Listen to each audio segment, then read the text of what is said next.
날 대속하신 예수께 내 생명 모두 드리니 늘 진실하게 하소서. 내 구주 예수여, 나 구주 위해 살리라. 내 기쁨 한량 없으리. 내 갈 길 인도하소서. 내 구주 예수여, 날 구원하신 예수를 일평생 의지하오니 날 영접하여 주소서. 내 구주 예수여, 나 구주 위해 살리라. 내 기쁨 한량 없으리. 내 갈 길 인도하소서. 내 구주 예수여, 주 십자가에 달리사 날 자유하게 했으니 내 몸과 마음을 주 위에 다 쓰게 하소서. 나 구주 위해 살리라. 내 기쁨 한량 없으리. 내 갈 길 인도하소서. 내 구주 예수여. 아멘. 하나님 말씀은 사사기 3장 1절부터 11절까지의 말씀입니다. 사사기 3장 1절부터 11절까지의 말씀입니다.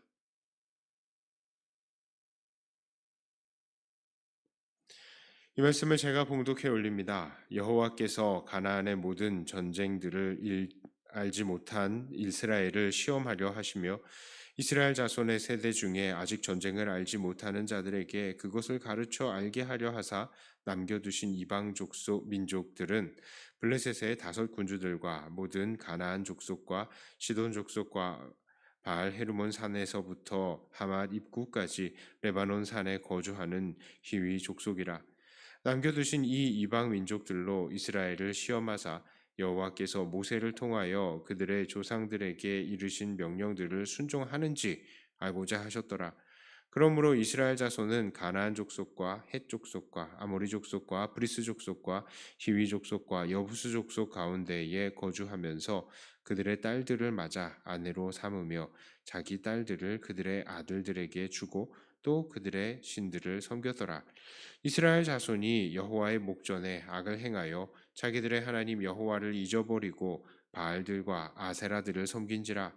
여호와께서 이스라엘에게 진노하사 그들을 메소포타미아 왕 구산 리사다임의 손에 파셨으므로 이스라엘 자손이 구산 리사다임을 8년 동안 섬겼더니 이스라엘 자손이 여호와께 부르짖음에 여호와께서 이스라엘 자손을 위하여 한 구원자를 세워 그들을 구원하게 하시니 이는 곧 갈렙의 아우 그나스의 아들 온니엘이라. 여호와의 영이 그에게 임하셨으므로 그가 이스라엘의 사사가 되어 나가서 싸울 때에 여호와께서 메소포타미아 왕 구산 리사다임을 그의 손에 넘겨주시며 온니엘의 손이 구산 리사다임을 이기니라. 그 땅이 평온한 지 40년에 그나스의 아들 온니엘이 죽었더라. 아멘. 우리는 지난 사사기 2장에서 여호수아가 모든 가나안의 민족들을 몰아내지 못한 것, 여기에는 사실 하나님의 의도하심이 있었다, 이것을 나누었습니다. 하나님께서는 왜 그렇게 가나안 민족들을 다 내보내시지 않으셨습니까? 오늘 3장에서도 그 이유가 나타나고 있어요. 2절과 4절에 그렇습니다. 2절에 이렇게 말합니다. 이스라엘 자손의 세대 중에 아직 전쟁을 알지 못하는 자들에게 그것을 가르쳐 알게 하려 하사 남겨두신 이방 민족들은, 자 4절에서도요. 남겨두신 이 이방 민족들로 이스라엘을 시험하사 여호와께서 모세를 통하여 그들의 조상들에게 이르신 명령들을 순종하는지 알고자 하셨더라. 자, 하나님께서는 전쟁을 모르는 백성들에게 전쟁을 깨닫게 하시고 그 전쟁 속에서도 하나님을 의지하여 승리하고 하나님의 살아계심을 경험하기를 하나님께서는 원하셨다는 거예요.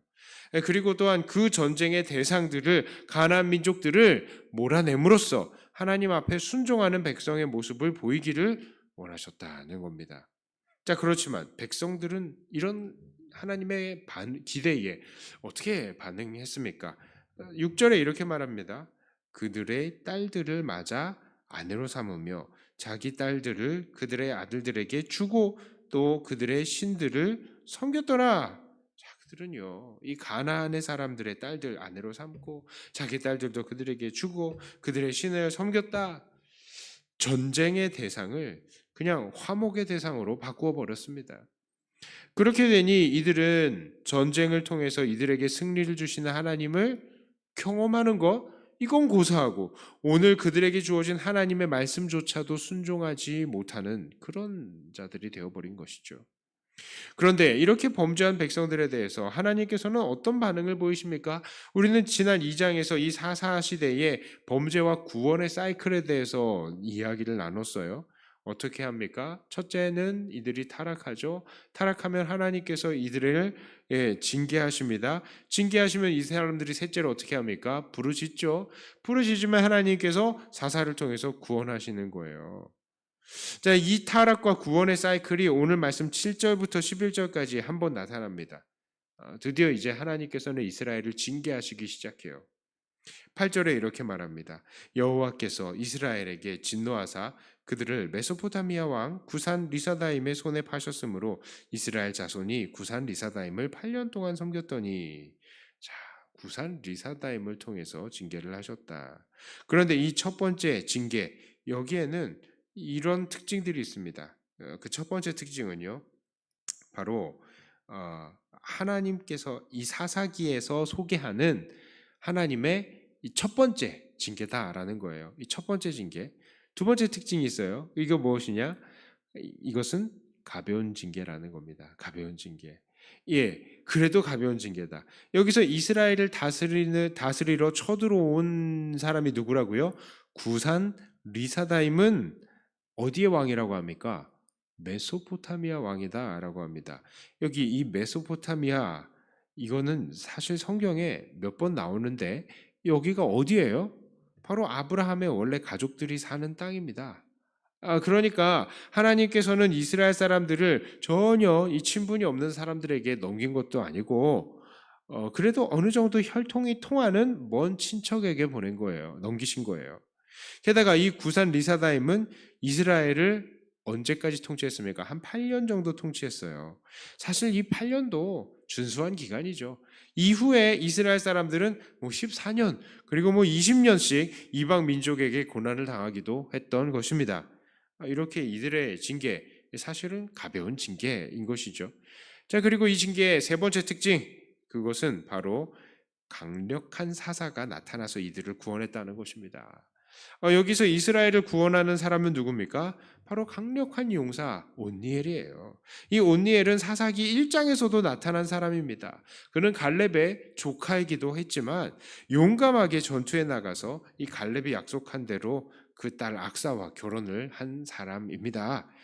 자, 그렇습니다. 이들은 처음 범죄에서 첫 징계를 받았는데 비교적 무난하게 그 징계를 거쳐갔어요.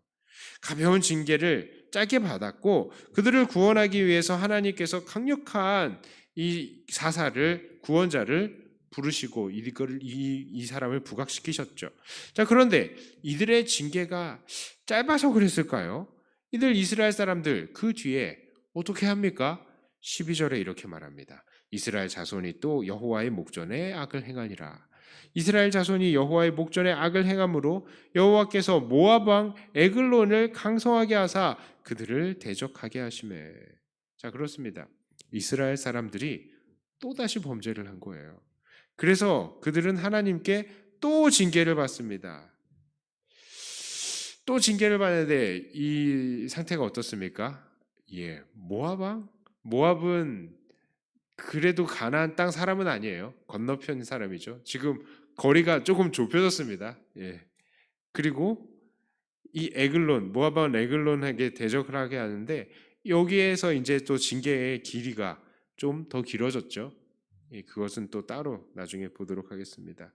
자, 오늘 범죄하여서 징계를 받고 하나님께 부르짖어서 구원을 받았음에도 다시 범죄하고 하나님께 또 징계를 받는 이스라엘 모습. 자, 이 모습을 통해서 우리는 한 가지 사실을 명심해야 됩니다. 그것은 바로 좋게 말씀하실 때에 순종해라. 혹은 두드려 맞기 전에 순종해라 라는 겁니다. 그렇습니다. 하나님께서는 우리를 사랑하셔서 우리에게 늘 가장 좋은 것을 주시는, 그리고 그것을 주기를 원하시는 분이시죠. 그런데 우리에게 가장 좋은 것이 무엇입니까? 뭐 이 땅에 금은 보화, 뭐 명예와 권세입니까? 아닙니다. 저 천국의 영원한 삶이 있고요. 또 저 하늘에 쌓아둔 우리의 유업인 것이죠. 우리의 보화인 것입니다.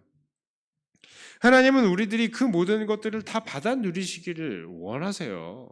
그렇기 때문에 오늘도 하나님께서는 우리가 예수 안에서 하나님 사랑하고 이웃 사랑하며 하나님 말씀에 순종하는 삶, 이걸 잘 살아내기를 원하시는 겁니다. 우리에게 복을 주시려고요. 그리고 하나님은 만일 그 백성들이 이렇게 가장 좋은 천국을 받아야 하는 이 하나님의 백성들이 하나님 말씀을 떠나고 하나님의 천국을 받기에 합당하지 못한 행동들을 한다. 그러면 어떻게 합니까? 반드시 이들을 일깨우시는 겁니다. 왜 그렇습니까? 징계를 해서라도 정신을 차리게 해서 하나님 나라를 받아내야 하기 때문이죠. 그래서 성경은 말합니다. 히브리서 12장 5절부터 8절까지요. 또 아들들에게 권하는 것 같이 너희에게 권면하는 말씀도 잊었도다. 일러스되 내 아들아 주의 징계하심을 경히 여기지 말며 그에게 꾸지람을 받을 때에 낙심하지 말라. 주께서 그 사랑하시는 자를 징계하시고 그가 받아들이시는 아들마다 채찍질하심이니라 하였으니 너희가 참음은 징계를 받기 위함이라. 하나님이 아들과 같이 너희를 대우하시나니 어찌 아버지가 징계하지 않는 아들이 있으리요. 징계는 다 받는 것이거늘 너희에게 없으면 사생자요 친아들이 아니니라. 그렇습니다. 하나님은 우리에게 천국을 주시기 위해서 우리를 징계하시는 거예요. 그렇다면 우리는 이런 하나님께 어떻게 반응해야 합니까? 징계를 받기 전에 얼른 순종해야 하는 거죠. 이것은 너무나도 당연하고 명백한 이치입니다. 그러나 참 많은 사람들이 이 사실을 생각하지 않아요. 그리고 이 당장의 눈앞에 있는 즐거움들을 따르고 하나님 말씀을 어기려고 합니다. 마치 당시 이스라엘 사람들의 눈앞의 즐거움을 위해서 이 가나안 사람들과 결혼하고 그들의 신을 섬겼던 것처럼 말이죠. 그러므로 말씀을 정리하며 성도님들에게 권합니다. 하나님께 징계를 당하기 전에 먼저 순종하기를 바라요. 얼른 순종하기를 바라요. 그때마다 우리의 중심이 이 순종을 원하시는, 이 중심의 순종을 원하시는 하나님께서는 우리들에게 벌이 아니라 상 위에 상을 내리실 것입니다. 이 보면 아시겠지만 맞았는데 또 죄를 저지른다? 그러면 더 세게 맞아요. 그리고 더 세게 맞습니다. 그러므로 우리는 더 아프게 맞기 전에 날마다 하나님 앞에 얼른 충성하고 얼른 순종함을 통해서 늘 하나님의 기쁨이 되시고 이 땅에서도 상을 받고 천국에서도 상을 받으시는 사랑하는 백동교회 모든 성도님들이 다 되시기를 주님의 이름으로 축복합니다. 기도합니다. 하나님은 우리를 사랑하셔서 우리를 징계하시기까지 우리가 하늘의 상을 받아 누리시기를 원하시는 것을 우리가 보았습니다. 그러므로 하나님 앞에 우리가 아들이기 때문에 징계를 받기 전에 얼른 순종하며 얼른 하나님의 기쁨이 되어드리는 우리가 되게 해 주시옵소서. 하나님께서 우리를 인도하여 주시고 하나님 우리가 순종할 힘이 사실은 너무나 부족한 것을 고백하오니 우리가 순종해야 되겠다고 발버둥 칠 때마다 우리에게 새로운 힘 주시고 더 주님 앞에 닮아가는 우리가